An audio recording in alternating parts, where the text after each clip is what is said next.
And thank you everyone for joining this webinar. I'm going to be going through a series of slides and a presentation. And as you have questions, please feel free to put them in the chat window, and I'll stop at several points during the presentation and answer as many of the questions as I can. So I'll just start off now with the agenda. So first I want to talk a little bit about the current state of preparing data for analysis and sort of the philosophy for moving forward. And then I'll be moving through an example called the study data mapper, and go through some of the key features. So preparing data analysis. So kind of what do we mean by that? So just to set the current state, oops, let's go back one slide. Just to set the current state, most companies collect clinical data primarily from EDC systems, but also the data is typically supplemented from other sources, such as central labs. You might get genomics data, pharmacoeconomics data, partner data, etc. Now, in addition, a lot of sponsors are increasing their use of CROs to conduct trials. So there's a lot of data moving around between companies. Many companies have already begun to control costs and resources, really preparing a standard. And it's a company standard. Most companies take the EDC data and the other data, and they're starting to put programs in place that actually conform the data to a CDISC SDTM plus model. But some companies have their own internal standards that are not based on CDISC.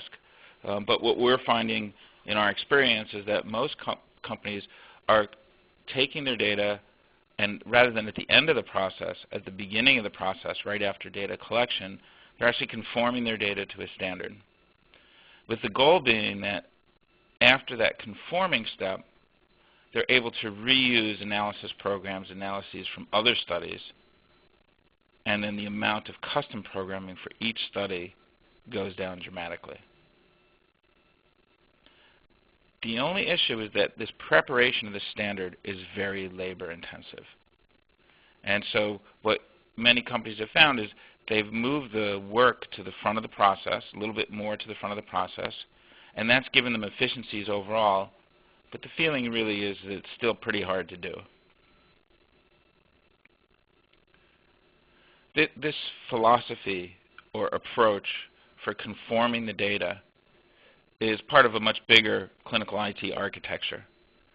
This talk is not going to focus on the overall architecture, but it really is this idea that you take your transactional sources, EDC, CTMS, central labs, etc., you bring it into some sort of controlled environment like Oracle's Life Sciences Data Hub, or maybe you have a homegrown environment, and then you conform your data to a set of data models so that all your tools and all your access to data is really independent of the transactional system that it came from. This really allows you to bring, if you're a sponsor, you can bring in data from CROs and treat it as if that data and those trials were conducted in-house. Similarly, if you're a CRO, the inverse is also very, very true.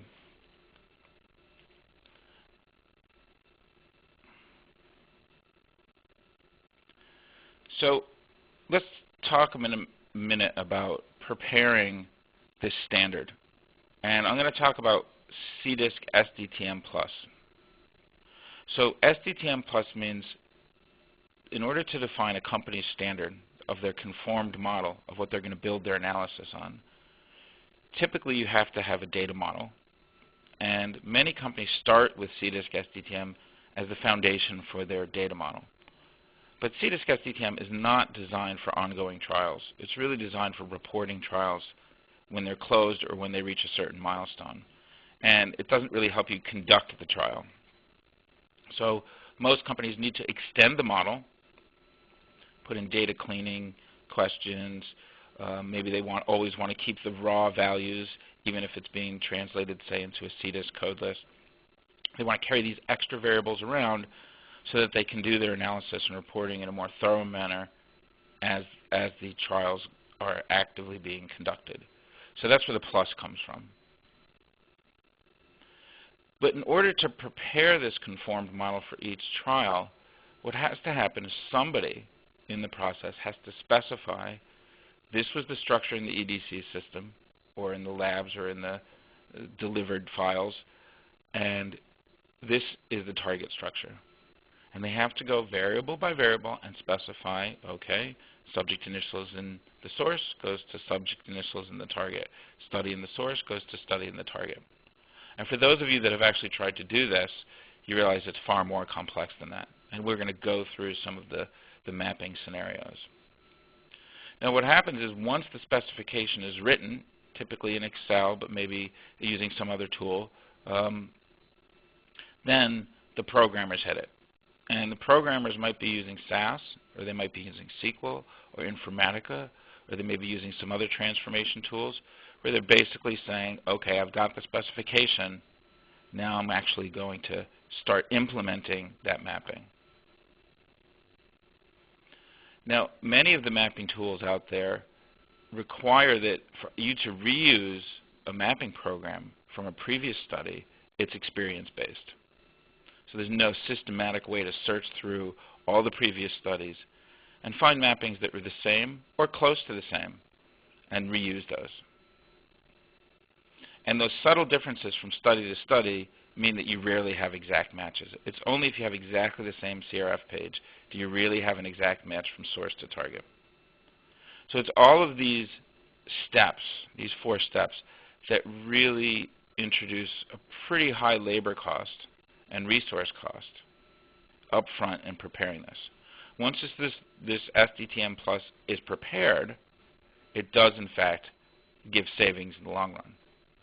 But really, I think the goal is, as most companies are moving through this process and going to this model, is how can they reduce the cost of preparing this conformed model?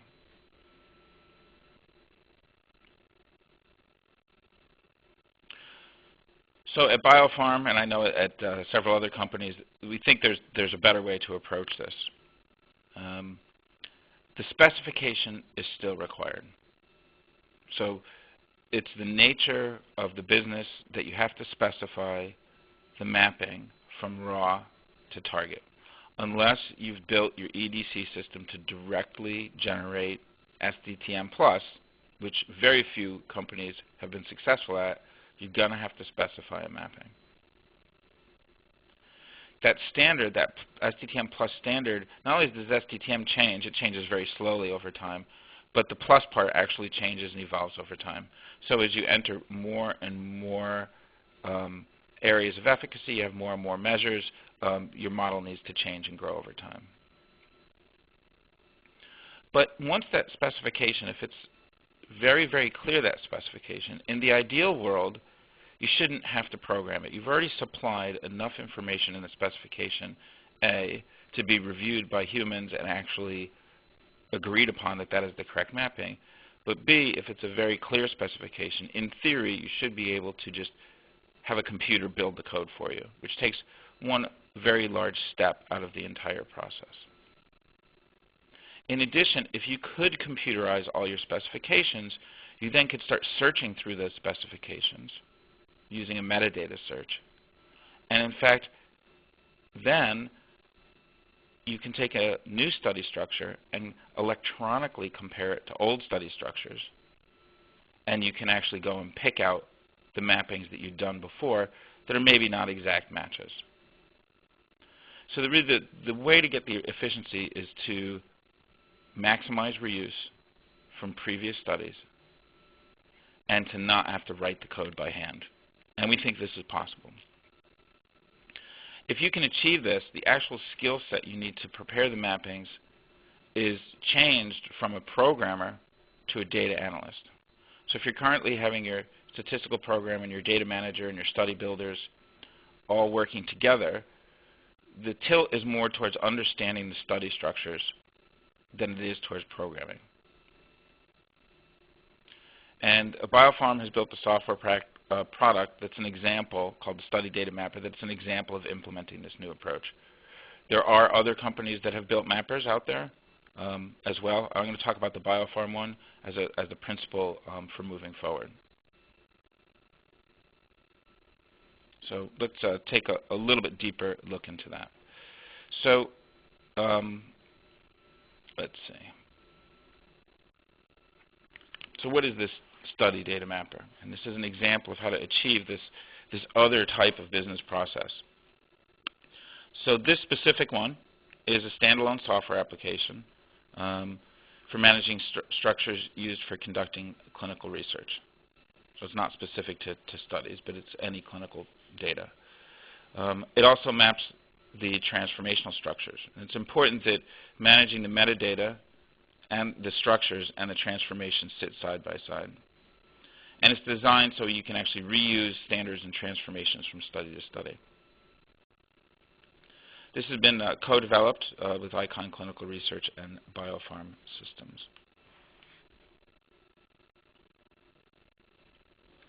So let's just kind of take it another step deeper. First thing is the actual specification is based on an Excel spreadsheet template.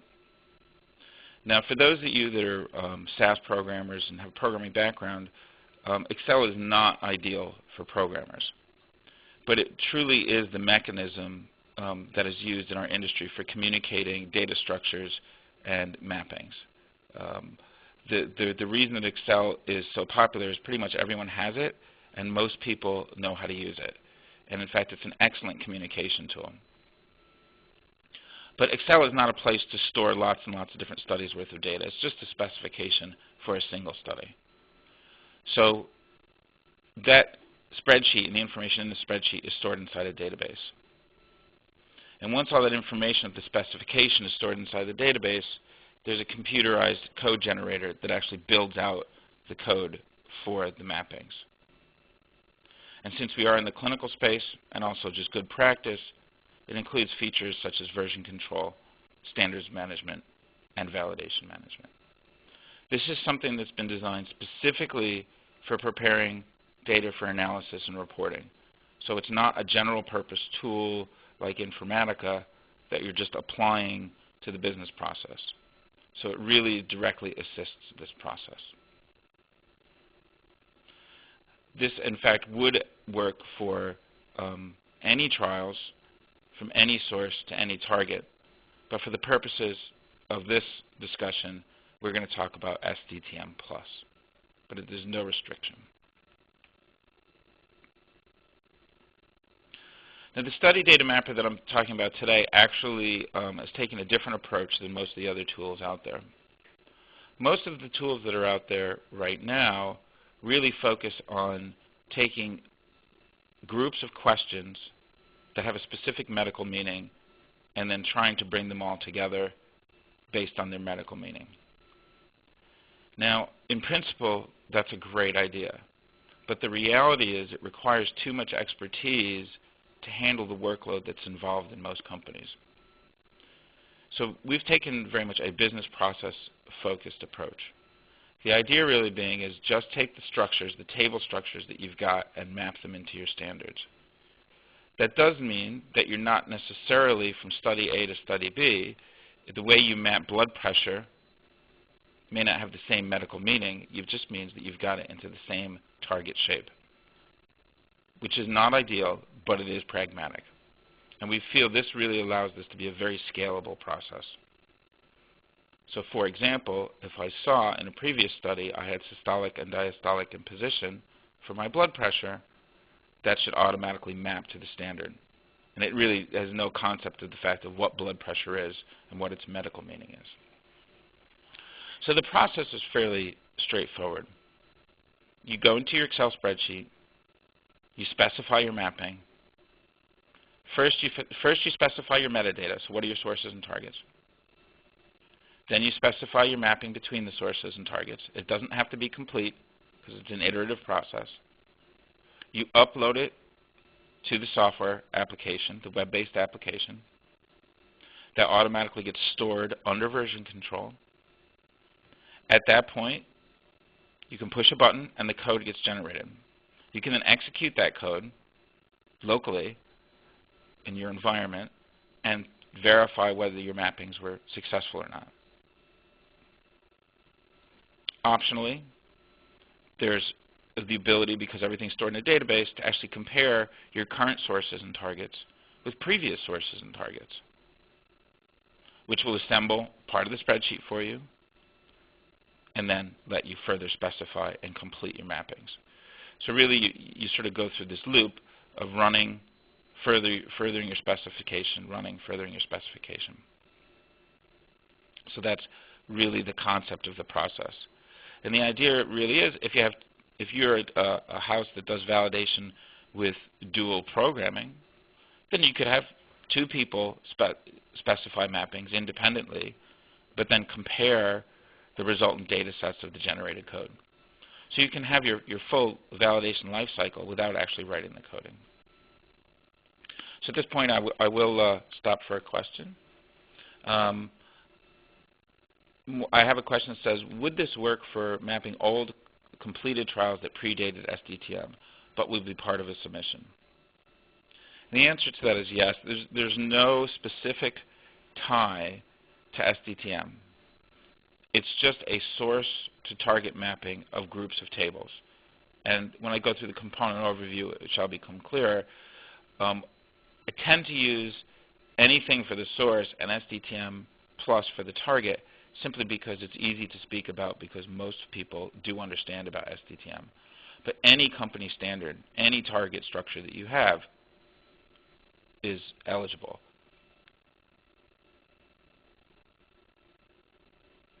Okay, so now I'm actually going to go a little bit into the parts and components that are necessary to achieve this type of business process. So at the very top, we have something called a mapping project.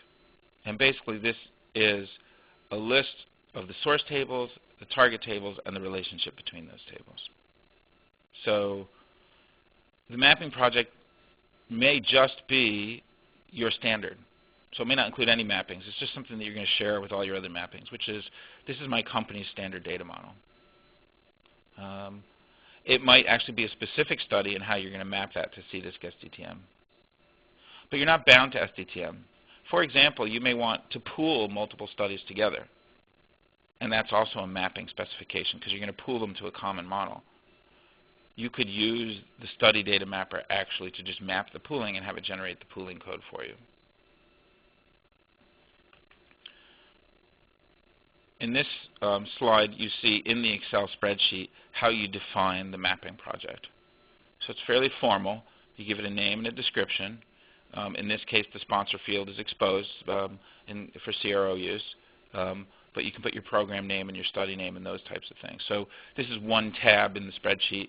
It's sort of the title page. And so the user can just put their information in here. Maybe they're getting the data from LSH. Maybe they're getting it directly from EDC, etc. And that's kind of the title. That's what makes it unique. This name will determine what goes under version control. So in this example, anything that's uploaded against TTS-01 will go under version control underneath that project name.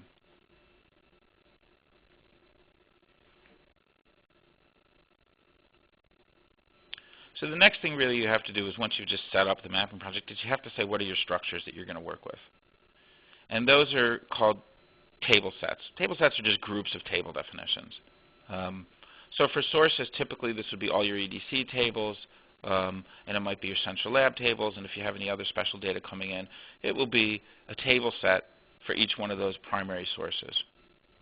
Now you could put all your tables in a single table set for a source, but if you're getting central lab data, and the table is called lab, and you have internal labs that you're collecting your EDC system, and that's also called lab, those names will conflict with each other. So you're allowed to create multiple table sets to hold that namespace. On the target, typically that's your standard. So that's something you would define once, and you would probably copy around from mapping project to mapping project. Typically you don't have multiple target table sets. There are exceptions to that, but usually it's just a group of tables that, for the purpose of this discussion, we'll say is SDTM+.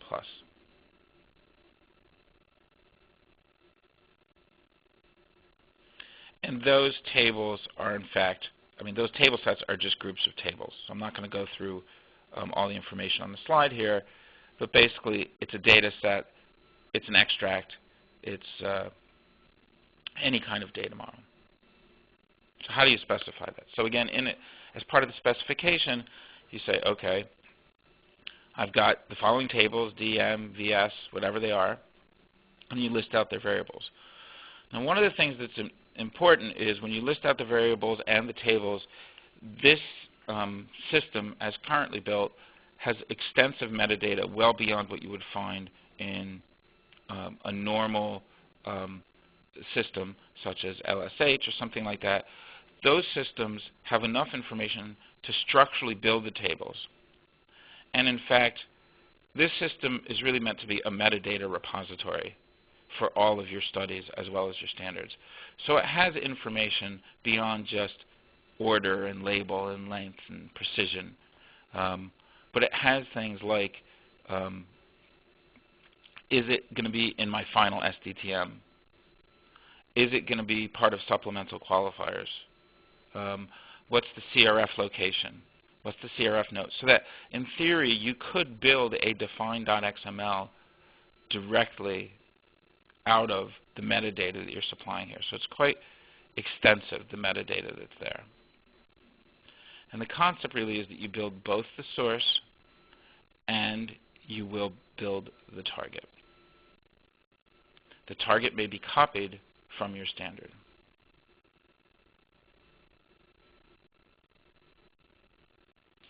Now, one of the other components that's very important is the vocabulary that you use.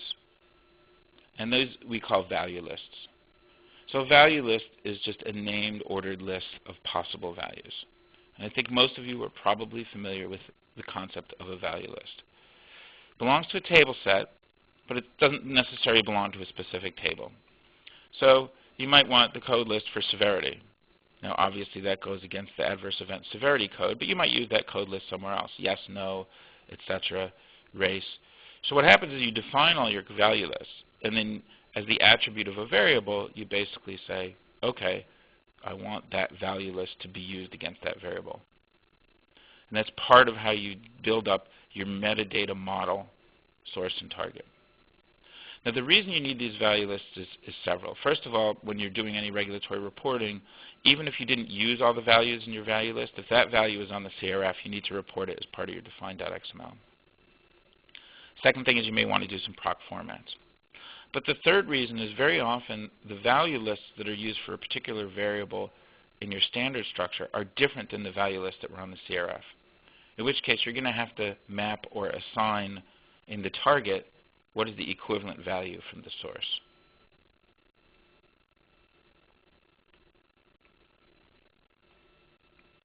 And this is just an example CRF from the C-.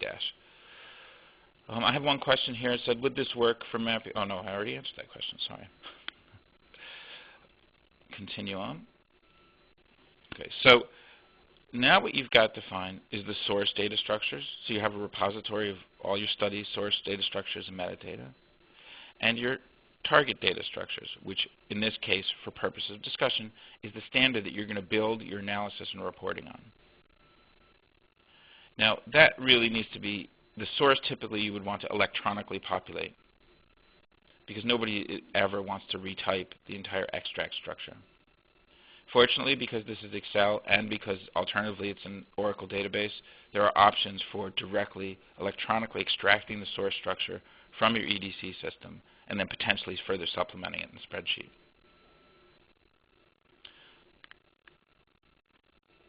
Next, we're going to go to mapping. So we've got our structures. And within our mapping project, we have something called a map set. And there's two things we're going to do. We're going to map the tables, and then we're going to map the value list. And this really is essentially the part that takes most of the labor.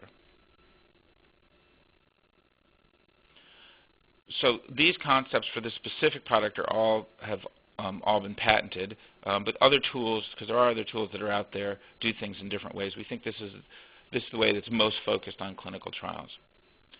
So this slide is a little difficult to see, but there's really three different concepts I'm trying to illustrate here. One is just a very simple map, which is, look, I've got a demography and an inclusion criteria, and I'm just going to map that to a single demography target. It's pretty simple. I might have some function calls that I might need to make on it, but essentially it's a matter of aliasing and moving data from one point to another. And most mapping tools that exist today actually do this pretty successfully. If that was our only problem, I don't think that it would be so labor intensive. In the second example, in this case it's the vital signs example, we have a situation where we want to take horizontal data. So if you can imagine, you would have the study and the subject and the visit, and then you'd have systolic blood pressure, diastolic blood pressure, heart rate, weight, and height going across in my extract, which is pretty typical for an EDC system. But in reality, I want to represent that as a vertical structure. So it means that I would have to map systolic once and diastolic once, and then heart rate, and each time I have to map subject ID, etc., over and over again. Now, we've introduced the idea of something called a submap with a common mapping.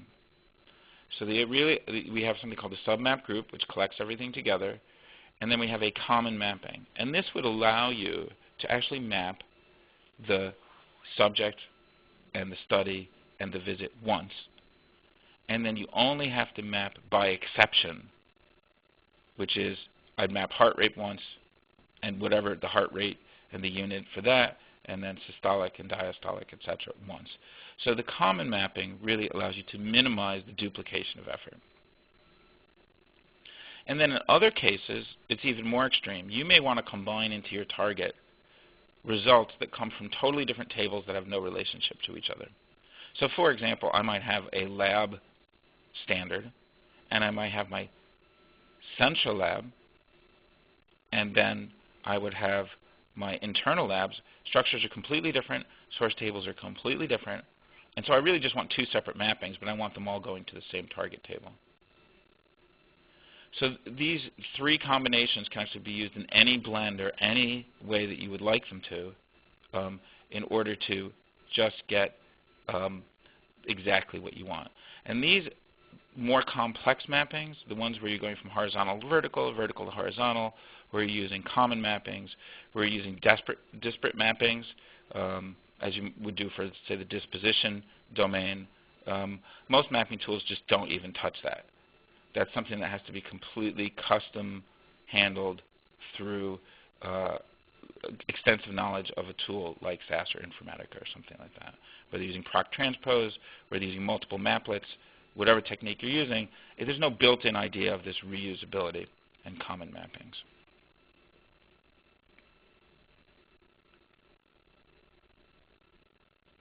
So those kind of give you an idea of the types of mappings that are supported that are really focused.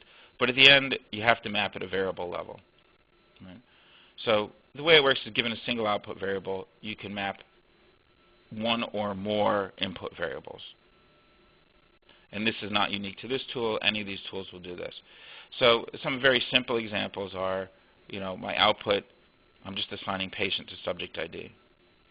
And a more complex example might be, I want to concatenate the study and the patient and put a dash between it. And here we're using the SAS catx function, which is an out-of-the-box function.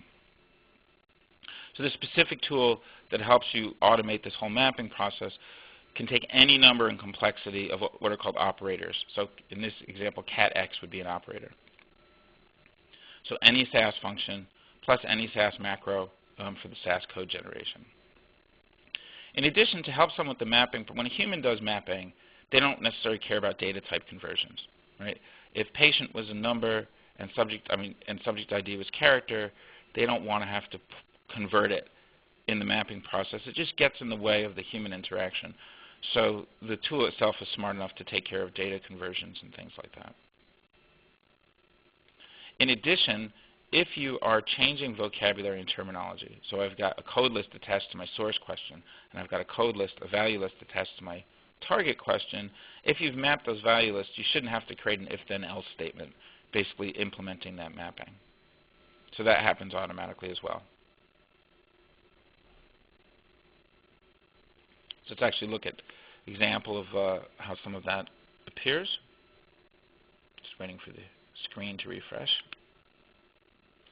Okay, so here it's a little hard to see. It's tough in a slide, but if you look at the study ID example, which is the first row, it basically says for demography, you basically have a drop-down. It's target-driven, so all your target columns are on the left, and then you go through one at a time. You pick your operation, with equals being the default, and then you hit your drop-down, and it gives you all the eligible fields to map to study ID. And then for subject ID, you're going to use a more complex operator. It's not very complex, really. So you hit the drop-down, and you can pick CADX. Now, any SAS function is allowed in the current version, plus any SAS macro that satisfies the conditions to work with the mapper. So you'll build up your own macro library. The mapper doesn't really care. Then you can have multiple parameters that get passed into your functions. So this is how it works. And in the case of race, a little bit farther down in the spreadsheet, for demography, you can what's called automap. So basically it's saying, hey, I've got a value list on the source for race, and I've got a value list on the target for race. Can you please just automap those? I really don't want to write an if-then-else type of logic for that. And then to further drill in, the automap is based on something called a valueless map. Now, the valueless map, basically, for each value list combination that you intend to bring together, you basically pick the source value and the target value and how they link up. And you can see, perhaps in this case, that the Western Asian and Southeast Asian in the source are both going to map to Asian in the target. That is, you can define this once, it can be used multiple times, and it's centrally located and it's queryable. So you can always report out exactly how your value lists were mapped, and that's kept in the metadata.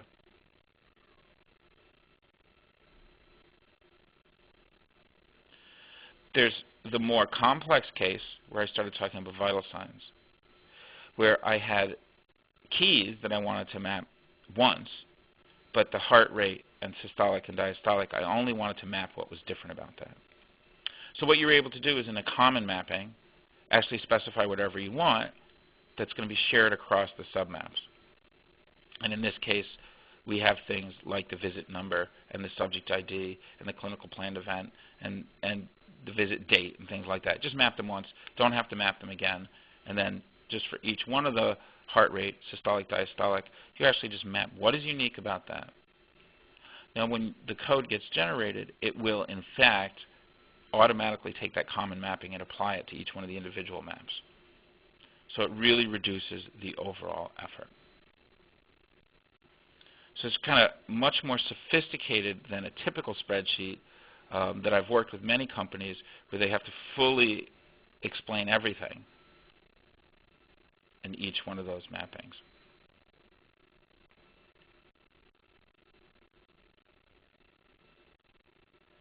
Okay, moving on to the next slide. Right. So now I've specified my mapping. What do I do to it? Well, the next step of the business process is to upload it. So you basically go into the application. This is just a screenshot of what happens after you upload it. It uploads it. It's parsed the spreadsheet. It does a whole bunch of error checking. You know, these examples are fairly small. You're seeing vital signs and demography. But for those of you who work with real clinical trials, you can have 10, 11,000 data points on the source. You know, that could be 50 tables, and you can have 30 tables on the target. So you can imagine parsing a spreadsheet like that, doing all the reference checks, making sure the mappings are there. It's quite a complex process, and something that would be very, very difficult for a human to validate. So the computer does all that, make sure it's consistent, make sure you're not referencing variables that don't exist, etc.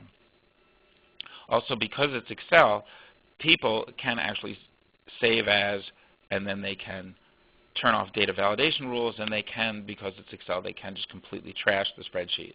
And that is the downside of Excel. A lot of that is protected and controlled by the template, but if you have admin rights, you can change the template, etc. So during the upload process, it actually verifies that the spreadsheet is still intact and the ranges are still there and everything is still working properly.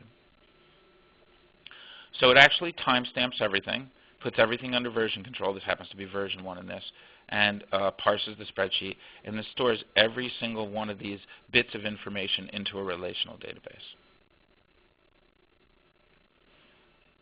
I have an excellent question here. It says, How do you deal with a situation where a target variable is needed as a source variable in a later derivation? So that's a great question.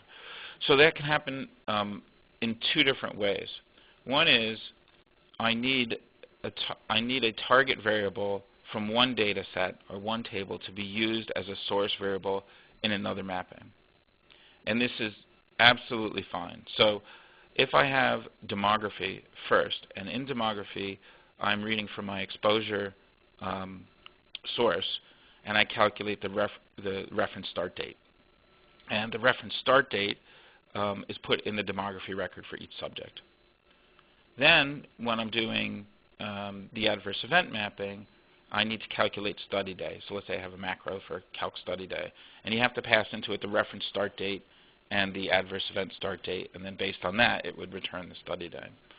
Well, you don't want to have to necessarily go back all the way to the exposure record and recalculate the reference start date.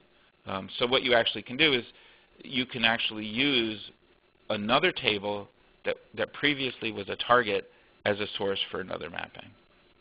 So this really would allow you to just say, yeah, okay, for my adverse event mapping, I'm actually going to have the target DM domain as a source for AE. So all the variables that were there for target that were there at DM as a target are now available to be used for mapping as a source information. So that's scenario one. Scenario two is that you want to use a calculation within the table to actually further calculate things. So an example might be I've collected a date, and I want to convert that date to an ISO standard date. But then there's another field that actually wants to take that date and subtract it, that ISO date, and subtract it from another ISO date. So you are allowed to actually take, within a table, you can have a target and use that as a parameter to another function for another column within the same table. And the code generator is intelligent enough to both make sure all the tables are executed in the correct order, as well as that within the table it actually knows when it needs to rederive things, so that the user themselves does not have to rederive the same function and nest the functions. The system itself takes care of that.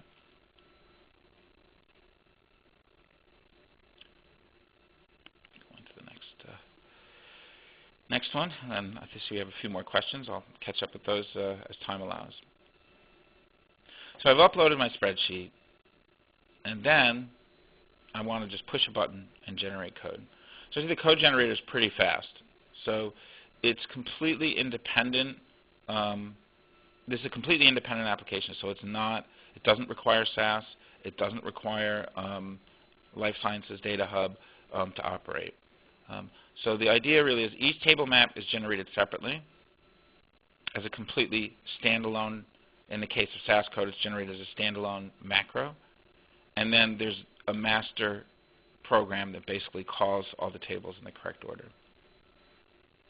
And it generates standalone SAS code, and it's because there's no dependencies, you actually can take that code and you can run it standalone SAS, or you can actually take that code and you can put it into a tool like a Life Sciences Data Hub or CDC or something like that, and you actually can use those as your programs.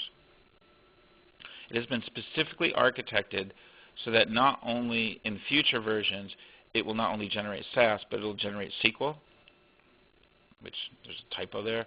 And then we're also discussing whether, for those that have the Oracle Life Sciences Data Hub, using the Life Sciences Data Hub APIs, you can just point the generator to a work area and it will actually build out the entire structure. So those are for future. The current version doesn't have that, but they're definitely on the drawing board. I have another question here. Do the end users of Excel need to validate the tool, or does it come with validation tool set? Specifically when the end users change Excel.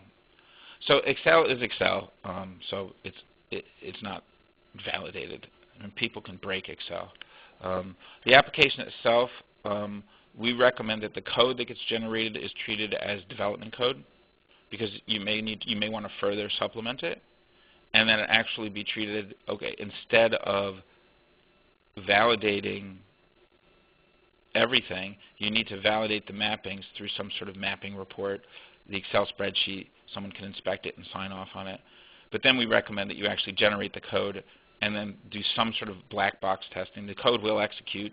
The data comes out the other end. You can't just take the generated code and say that's production worthy, because you could have made mistakes in the generation and in the mapping. So it's very important that this is treated as development code. You probably don't want to do code review because it's machine-generated code, but you do need to do, from a regulatory standpoint, some level of validation that what you mapped was what you intended. So that still needs to go through some sort of life cycle.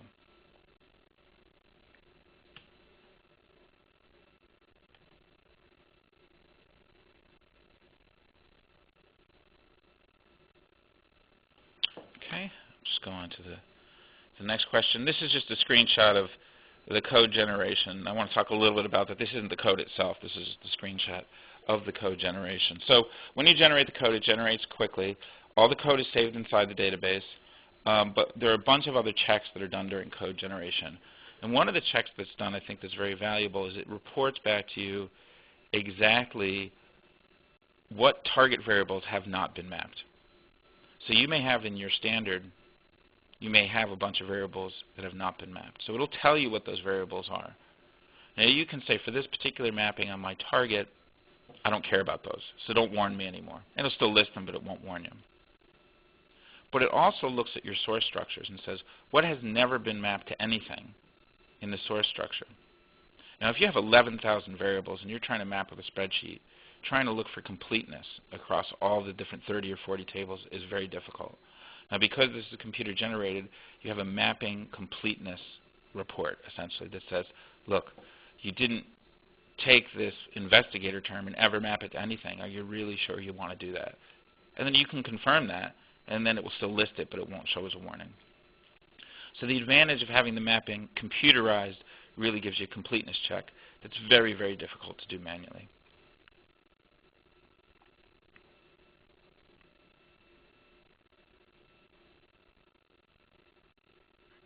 Okay, I'm not going to do code review. I just wanted to throw the fact there's some code in there. In this particular version, it's actually generating a lot of code. So you'll see 10,000 lines of code generated in 30 seconds or something like that. But each one of the functions, in this case, is SAS function. So every SAS function is available to you. And in this particular step is generating some proc SQL statements. It's not very exciting to look at code.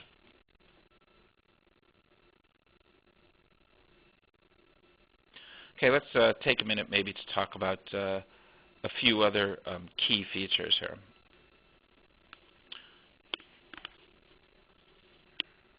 Okay. The first is the recommendations engine. This is certainly under patent. So something we're working on for future version is it's a very sophisticated search engine that will search through all the previous studies or just a subset of the previous mapping projects. Look for similar source-to-target combinations. And even if they're not exact matches, report them back in a ranked order of how well other mappings match to what you're trying to do going forward. And on top of that, when you select your best choices, it will actually build out the mappings as best it can based on the current study. So the concept really is, it will troll through all the historical studies that you targeted at, and you suddenly take out this need that a person worked on the previous project in order to bring that expertise forward. So that one person can take advantage of another person's knowledge and another person's mapping. The recommendations engine is this computer-assisted way to search through all the previous mappings and find the ones that are close. But if it's not an exact match, it will still let you apply that to your new mapping and keep the data integrity. So there may be some variable aliasing that has to happen. There may be some table aliasing that has to happen as part of applying that. And then you may need to throw away certain variable maps because they're irrelevant for the new study and that they were used in the old study. In addition, this is actually already implemented partly, tagging. So originally you saw perhaps that the mapping projects where we had sponsor and we had study and we had project, those are all data tags. And you may say, well, for my company, I want to group them by therapeutic area. or maybe I want to have a concept if I'm looking to follow an ISO standard or something like that for metadata. It is architected such that you can add any tags and then those become searchable. And of course the recommendations engine can take advantage of that. Because I might have a table called VS1 and another table called vitals and another table called VIT2. Those are actually all vital signs tables. Where is that information kept? So really it's the tagging facility that actually helps you with that. So there are a number of other features that we're looking at. I've also discussed the LSH integration and the PL SQL code generation. I think one of the issues that we have dealing with the large architectural infrastructure is if you want to take the transformation code that you've built into a tool like a Life Sciences Hub, how do you actually export that and then send it off to someone? A tool like this does take care of it. One of the things that many companies also like to do is after they've prepared the SDTM+, they want to also prepare true SDTM out of SDTM+. So for that case, you could use the mapping tool for that as well, although I really believe that the supplemental qualifiers, stripping out essentially variables off the main horizontal record, putting into supplemental qualifiers, is something that probably would be best done with a metadata-driven program rather than the mapper tool itself. So with that, I'd just like to summarize. The idea really is that many companies are already moving to a situation where they are conforming data early in the process in order to simplify and to simplify the analysis process. If you can have a common data model and you actually can take that common data model and use it from study to study, suddenly previous analyses, previous reports, data management reports, dashboards, clinical operations reports that need that subject data can all sit on top of it and can be reused from study to study. So what it means is that as your EDC studies come live, if you can conform them quickly, suddenly you have the full range of reporting available to you much earlier on. And this is where the industry is headed this way. But as the industry is headed this way, in preparing that conformed data, they're finding it to be very labor intensive. So at BioPharm, we're recommending that you automate some of this step and really productize the whole conforming process, that it becomes an analyst's job to actually map from source to target and to reuse standards and report on standards and work with standards, and that the programming step be dramatically reduced, if not removed completely. We feel this is probably for the industry the best way to further optimize that part of the business process. And BioPharm has a mapper tool. There are other companies that have mapper tools we don't think are quite this sophisticated, but it's all based on the same concept. So with that, if anybody has any further questions, I would welcome that they type them now. And I do greatly appreciate your time. So at this point, I don't have any further questions. I'll just give people just one more minute, and then we can wrap it up.